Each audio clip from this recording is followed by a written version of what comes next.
Good evening. Tonight we're going to talk about shifting subsidies from fossil fuels to solar energy. Before we get into some of the policy issues with solar energy, let's talk about some of the benefits. So solar power is extremely abundant. That's ubiquitous across the planet.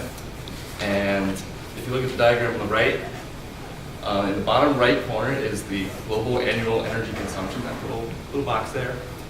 And all the other boxes are different kinds of energy, from wind to coal to oil, and their total potential. Except the frame on the very outside is 1 year's supply of solar energy. So that clearly trumps all sources of energy. This has huge opportunities for sustainable development, both ecologically and economically, to get away from independence on fossil fuels. There's a variety of technologies available from photovoltaics, which takes direct sunlight and converts it to electricity, to solar thermal heating and cooling, as well as some chemical processes that stores and harnesses the energy. Yet solar hasn't overtaken fossil fuels. We're still 83% dependent upon fossil fuel consumption. Solar has no air emissions. Solar plants don't produce any carbon dioxide, which contributes to global warming. There's no nitric oxides or volatile organic compounds, which cause damage to the ozone layer. And there's no sulfur dioxides, which contribute to smog. So it's very clean. Shifting from fossil fuels to solar would directly improve local and as well as global climate change. It would also meet permitting criteria for energy sources like nuclear or coal. Many residents don't want that source of energy coming right in their backyards. They want it somewhere remote, somewhere far away. Solar energy does a pretty good job with that. A lot of the solar sources come in barren landscapes such as deserts.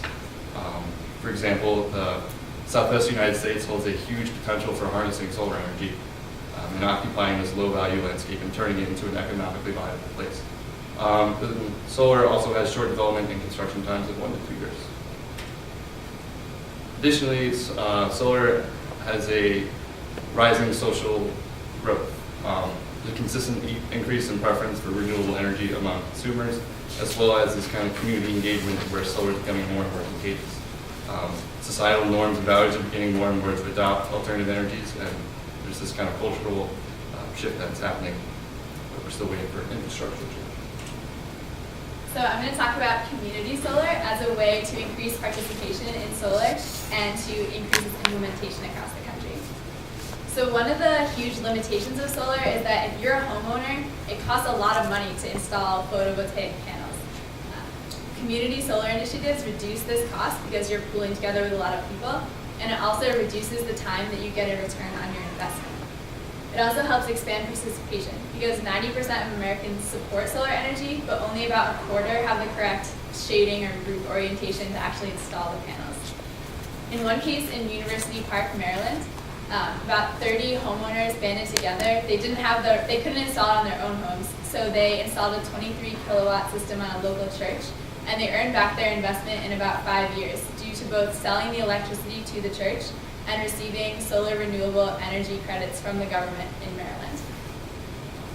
However, one of the main things that limits community solar initiatives right now is the governmental structure. So federal tax grants that are available to individuals and corporations that install solar panels are not available to community solar projects. And this is just kind of an oversight. Also, the laws about community solar are really difficult to navigate. In Maryland, that group actually had to register with the Securities Exchange Commission as a limited liability corporation, which cost thousands of dollars and meant that they could only advertise via word of mouth, which really decreased the participation potential for this project. In addition, a lot of the stimulus funds that come for solar expire at the end of this year. And with the current political climate and guys like John Boehner making a huge deal about the fact that Solyndra went bankrupt, it's unlikely that there'll be a lot more federal money for community solar in the near future. So I'm going to talk about solar energy on the local scale and its potential. And contrary to popular belief, Tompkins County is actually economically, ecologically, and socially viable for solar energy production. Of the 38 companies that NYSERDA, the New York State Energy Research and Development Authority, has certified in solar installation, 4 of them are located in Tompkins County. And Tompkins County has 40% less solar installation than Palo Alto, which is the national leader in solar capacity, but it has 25% more solar installation in Germany, which is the global leader in solar capacity per capita and in a total basis.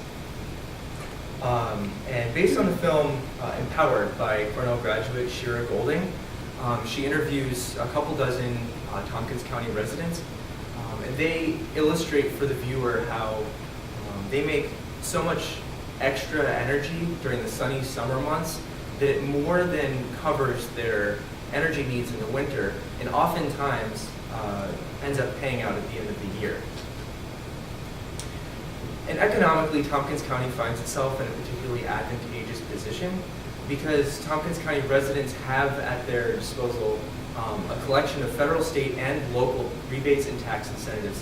So you have the federal solar investment tax credit, as well as NYSERDA rebates for solar energy that you produce privately, as well as state and local taxes exemptions on property taxes and school taxes. And so when you consider this, New York State actually ranks 3rd in the country, although it's behind California and states like New Jersey in terms of solar capacity. It ranks 3rd in terms of economic friendliness for homeowners and private businesses that want to produce solar energy on their buildings. And if you watch the film Empowered, many people discuss how, of course, they can all afford the capital upfront costs of installing solar power, but they discuss how they can make half and sometimes up to 3/4 of the cost back before they wind up making savings that they're making from not paying energy bills. So there are 3 main limitations to solar energy. They are cost, space, and infrastructure. The cost of coal and oil right now is much lower than solar. However, the price of solar has dropped significantly over the past decade. And actually, it's already back, I think, there. It was a study by 2 Duke University researchers. And the utility solar system and Prometheus Institute predict grid parity, which means that they'll be on par with oil and coal by 2015. These are 2 very highly commended institutes, so this is a likely scenario. As far as the space goes, one study says that because U.S. citizens do consume more than the average global citizen, 100 meters squared of photovoltaic paneling per average citizen will be required to power them. Another study says that a total of 1,000 super sites of 100 kilometers squared each, which would be 100 kilometers squared, will be required to power the entire United States. However, this is 70 kilometers less than the amount of force destroyed each year, which is 170,000 kilometers. And we also have lots of space in deserts and barren wastelands on routes.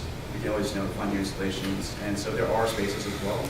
In fact, one company is trying to make road paneling for solar panels, which would create 69% of our electricity and 30% of our energy by 2050, which is pretty impressive. As far as infrastructure goes, electric cars aren't necessarily infrastructure, but because they do create the most greenhouse gases, they are important. However, cars like the Chevy Volt, Mitsubishi I, and Tesla Motors have created viable electric cars. A study by the Boston Consulting Group states that if we do subsidize electric cars, we can make them pay back the extra cost they have over their potential car parts in 3 years. But without that, it takes 15 years for the extra cost that they cost over a normal car would take 15 years, and that's not acceptable at all.